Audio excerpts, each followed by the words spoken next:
8월 19일 수요일 묵상의 시간 시작하겠습니다. 찬송가 262장입니다. 262장 찬송 부르시겠습니다. 날 구원하신 예수님 영원히 찬송하겠네. 저 죄인 오서 주께와 제사유하심 받으라. 아멘.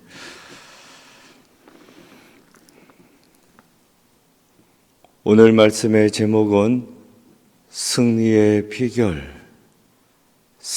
비결입니다. 성경 말씀은 사사기 20장 24절부터 35절까지입니다. 본문의 말씀 봉독하겠습니다. 그 이튿날에 이스라엘 자손이 베냐민 자손을 치러 나아가매 베냐민도 그 이튿날에 기브아에서 그들을 치러 나와서 다시 이스라엘 자손 18,000명을 땅에 엎드렸더니 다 칼을 빼는 자였더라. 이에 온 이스라엘 자손 모든 백성이 올라가 베델에 이르러 울며 거기서 여호와 앞에 앉아서 그날이 저물도록 금식하고 번제와 화목제를 여호와 앞에 드리고 이스라엘 자손이 여호와께 물으니라.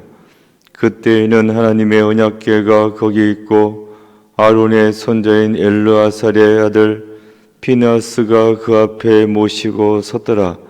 이스라엘 자손들이 여쭈기를 우리가 다시 나아가 내 형제 베냐민 자손과 싸우리까 말리까 하니 여호와께서 이르시되 올라가라. 내일은 내가 그를 내 손에 넘겨주리라 하시는지라. 이스라엘이 기브아 주위에 군사를 매복하니라. 이스라엘 자손이 셋째 날에 베냐민 자손을 치러 올라가서 전과 같이 기브아에 맞서 전열을 갖추매 베냐민 자손이 나와서 백성을 맞더니 꾀임에 빠져 성읍을 떠났더라.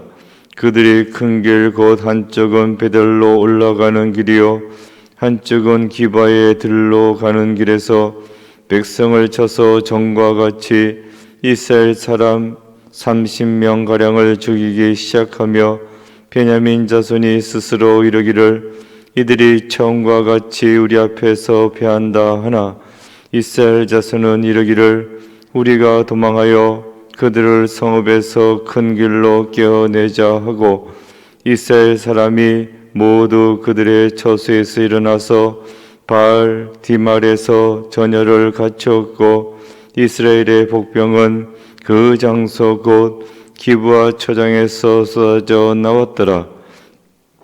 온 이스라엘 사람 중에서 택한 사람 10,000명이 기브아에 이르러 치매 싸움이 치열하나 베냐민 사람은 화가 자기에게 미친 줄을 알지 못하였더라. 여호와께서 이스라엘 앞에서 베냐민을 치심에 당일에 이스라엘 자손이 베냐민 사람 25,100명을 죽였으니 다 칼을 빼는 자였더라. 아멘. 묵상을 위한 질문. 회개한 이스라엘 자손이 진정으로 하나님의 뜻을 구하자 하나님은 어떻게 응답하셨습니까?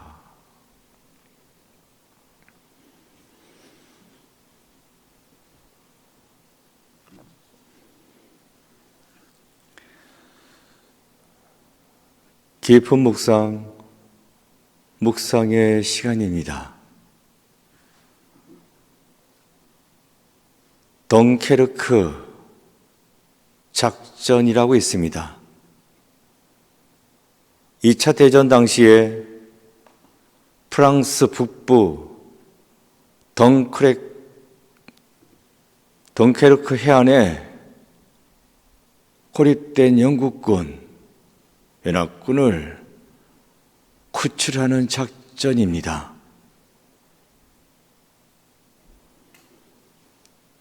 1940년 5월 24일입니다.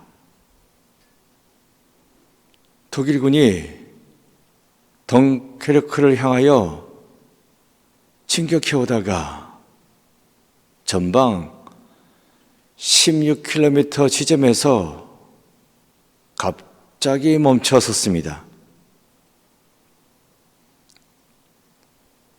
덩케르크에 영국군을 위시한 연합군이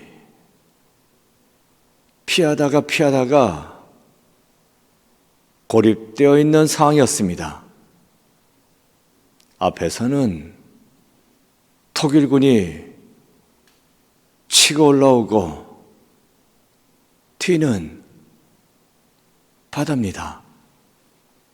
그 바다 건너편에는 영국의 도보가 있지만 가깝지 않습니다.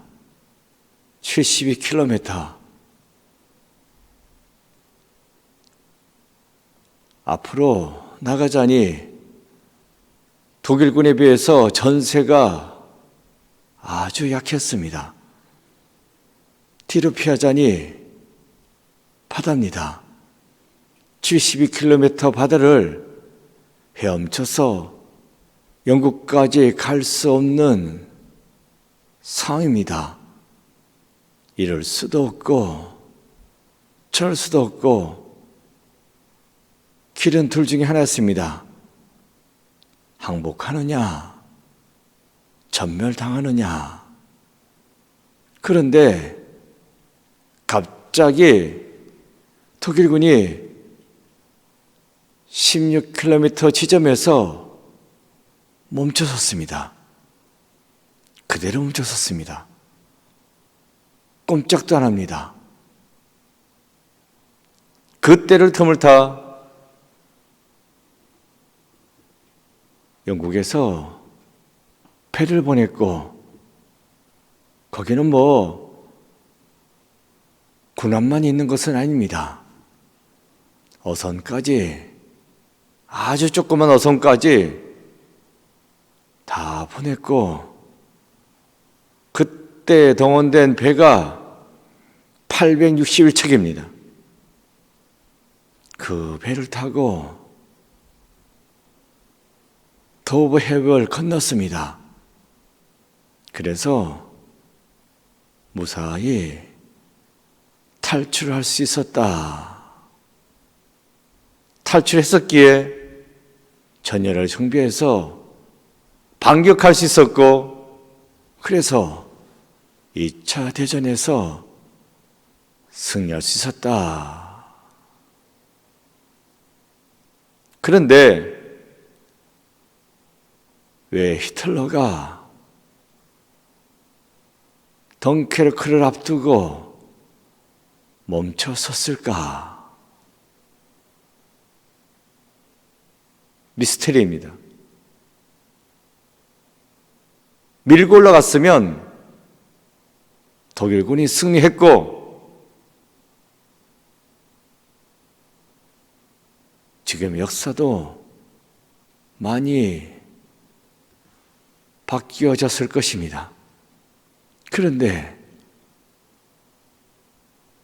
히틀러는 멈춰섰고 결국 독일은 패하고 말았습니다. 이유가 뭘까? 확실한 것은 없습니다. 그러나 그 중에 한 가지, 영국군이 고립되었다, 연합군이 고립되었다 하는 그 사실을 영국 국민들이 뉴스를 통해 접했고 기도했습니다. 우리 군인들을 살려달라고. 그래서 그때만큼은 날씨도 맑았고 그래서 무사히 탈출할 수 있었습니다. 아무것도 할 수 없는 순간에 기도했습니다. 그래서 하나님이 도우셨습니다. 오늘 본문입니다. 24절. 그 이튿날에 이스라엘 자손이 베냐민 자손을 치러 나아가매 이튿날에 나아갔다. 그 전날에도 싸움을 했다는 말입니다. 연거푸 나갔는데 그 전날의 전쟁에서 이겼습니까? 이겼으면 왜 또 나가겠습니까? 쳤습니다. 1차 전쟁에서 22,000명이 죽었습니다. 그래서 그 다음 날 또 나갔습니다. 그 이튿날 전쟁에서도 또 졌습니다. 18,000명. 하루 이틀 사이에 도합 4만 명이 전사했습니다. 상대방 베냐민 군사는 도합 25,100명입니다. 이 25,100명을 이스라엘 연합군이 40만 명입니다. 40만 명 대 25,100명. 이길 수밖에 없는 전쟁이었지만 4만 명이 죽었습니다. 베냐민 군사에 거의 배가 되는 그 숫자가 죽은 것입니다. 이스라엘 연합군이든 베냐민 군사든 같은 이스라엘 민족입니다. 동족끼리 맞붙어서 동족 상잔에 비극이 벌어졌습니다. 출발은 미약했습니다. 레위 남자 하나가 쳐버렸는데 그게 일파만파로 번져가지고 4만 명이 죽는, 이틀 만에 4만 명이 죽는 끔찍한 동족 상잔의 비극이 일어났다는 것입니다. 연거푸 쳤습니다. 40만 명으로 밀어붙이면 25,100명 거뜬하게 물리칠 수 있을 거라고 믿었는데 완전히 깨졌습니다. 그래서 어떻게 했습니까? 26절입니다. 이에 온 이스라엘 자손 모든 백성이 올라가 베델에 이르러 울며 거기서 여호와 앞에 앉아서 그날이 저물도록 금식하고 번제와 화목제를 여호와 앞에 드리고 베델에 올라갔다. 하나님께 나아갔다는 말입니다. 여호와 앞에서 울었다. 하루 종일 금식하면서 예배를 드렸다 라고 말씀해 주고 있습니다.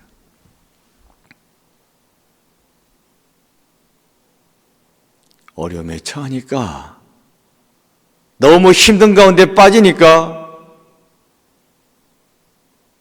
그제서야 하나님 앞에 나아갔다 라고 말씀해 주고 있습니다.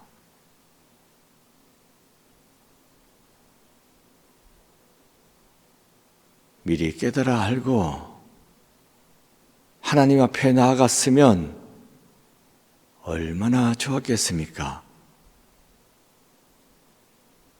분명히 힘들 걸 알고 있으면서도,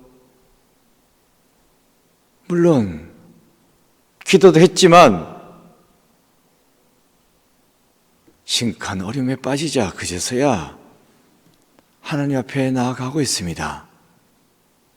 울었다, 금식했다, 목숨 걸고 살려달라고 하나님께 매달리고 있는 것입니다. 28절,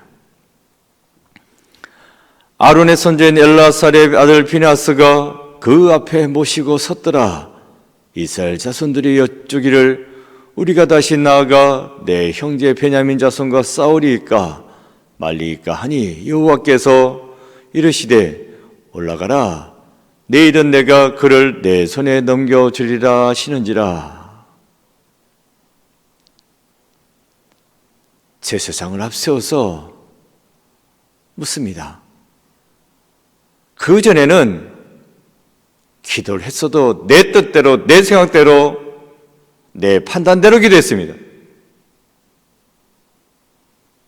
힘이 있으니까, 40만 명이라는 힘이 있으니까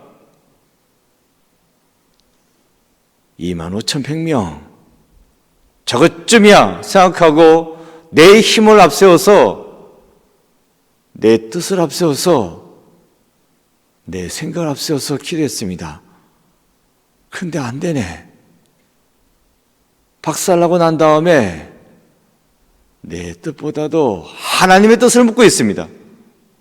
하나님, 어떻게 하면 좋겠습니까?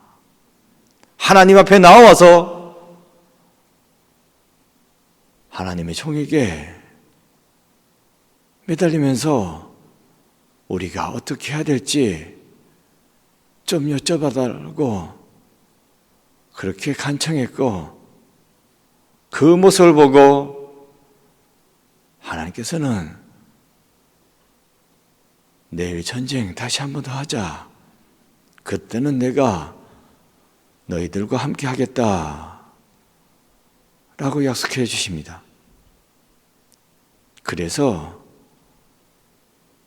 세 번째 전쟁은 어떻게 됐습니까?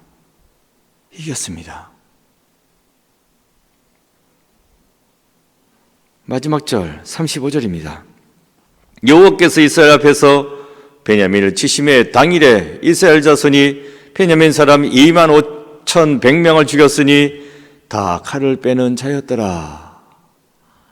여호와께서 이스라엘 앞에서 베냐민을 치심해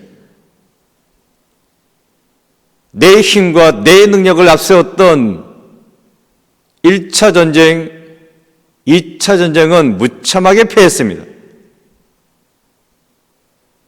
하나님과 함께 한다고 했지만 내가 먼저 나갔습니다.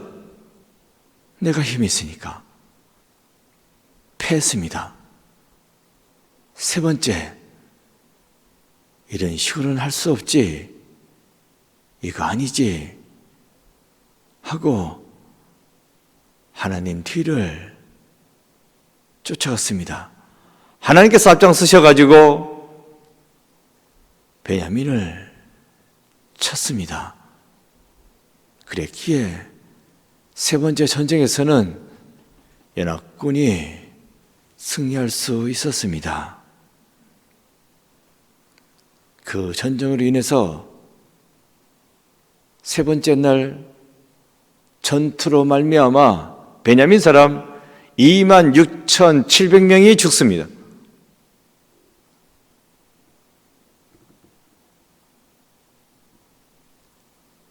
다 죽어 넘어졌다, 이 말입니다. 여기서 우리가 할 수 있는 것은 내 힘으로 하나님을 거론한다 할지라도 내 힘, 내 생각, 내 뜻이 없으면 안 된다는 것입니다. 절체절명의 순간에 몰려서 그제서야 하나님께 매달리고 있는데 생각 차려야 됩니다. 막판에 몰려서 잃어버릴 거 다 잃어버리고 난 다음에 매달리는 것이 아니라 알아서 미리 하나님 믿고 하나님 매달리고 하나님 앞세우고 나가야 합니다. 그래야지 승리가 있습니다. 오늘날 한국교회는 진짜 힘든 가운데 빠졌습니다. 우리가 한 건 아무것도 없는데 이리 얻어맞고 저리 얻어맞고 완전히 한국 사회에서 공공의 적이 되어버리고 말았습니다. 기도해야 되는데 기도 안 합니다. 결국에는 이제 교회 나올 수 없게 되었습니다. 두 분 나오셨는데 내일은 나오시면 안 됩니다. 광고가 안 된 것 같아가지고 그나마 열어둔 겁니다. 이제 새벽기도 현장에서 못 드립니다. 수요 기도에도 마찬가지고 주일 예배도 마찬가지고 다 문 닫았습니다. 30일까지라고 하는데 그때 가봐야 될 일이지 모릅니다. 지난 4월 달에 한번 쉬어봤죠? 괜찮으셨나? 계속 쉬었습니까? 진짜 앞으로 계속 쉴 수 있는 교회 문 닫을 수밖에 없는 그런 상황에 떨어질지 모릅니다. 온라인으로 예배 드리니까 괜찮네. 이런 생각 혹시 하십니까? 괜찮을 수 있지. 그러나 이게 정상적인 것은 아닙니다. 앞으로 나갈 수도 없고 뒤로 빠질 수 없는 진짜 외통수에 걸렸습니다. 어쩌시겠습니까? 우리 한국교회가 처한 현실, 아니 우리 한국 기독교인들이 처한 현실, 어쩌면 좋겠습니까?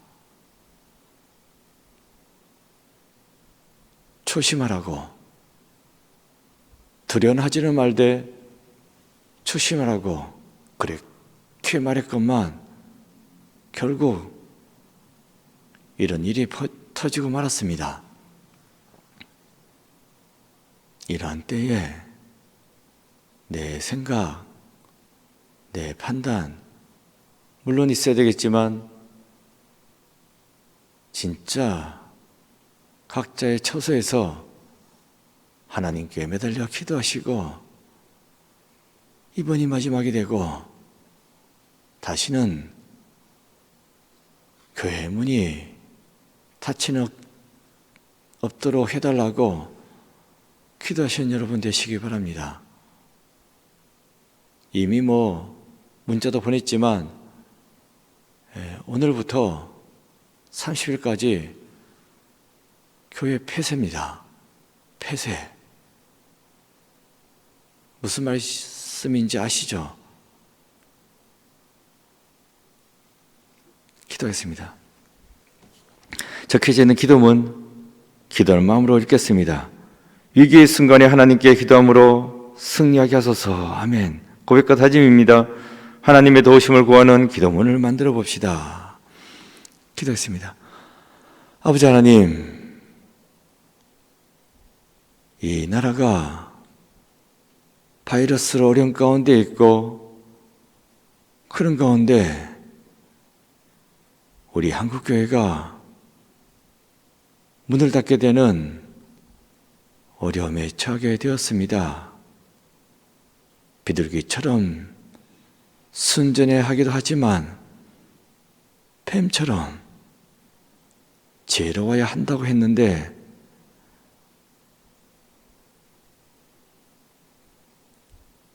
그렇지 못했습니다. 우리 교인들 이런 때를 당하여 낙심할 것이 아니라 다시금 소망을 바라보고 기도하며 나갈 수 있는, 그래서 다시 일어설 수 있는 길로 인도하여 주소서. 사단 마귀 세력은 끊임없이 교회를 흔들어대고 교회를 무너뜨리고 있습니다. 저희들이 할 수 있는 것은 아무것도 없습니다. 하나님께서 앞장서셔서 베냐민을 치셨듯이 저희들을 돌아봐 주셔서 교회를 흔드는 것들을 다 치시고 없애주시고 교회를 다시 반석 위에 든든히 세워주옵소서. 우리 교인들 온라인으로 예배 드리는 것, 거기 익숙해지는 것이 아니라 교회에 나오기를 소망하고 기도하면서 다시금 그 믿음을 다잡아 나가겠다는 그런 은혜의 마음을 허락하여 주옵소서. 예수 그리스도 이름으로 기도드립니다. 아멘. 주기도문 하시겠습니다. 하늘에 계신 우리 아버지, 아버지의 이름을 거룩하게 하시며 아버지의 나라가 오게 하시며 아버지의 뜻이 하늘에서와 같이 땅에서도 이루어지게 하소서. 오늘 우리에게 일용할 양식을 주시고 우리가 우리에게 잘못한 사람을 용서해 준 것 같이 우리 죄를 용서하여 주시고 우리를 시험에 빠지지 않게 하시고 악에서 구하소서. 나라와 권능과 영광이 영원히 아버지의 것입니다. 아멘. 기도하시겠습니다.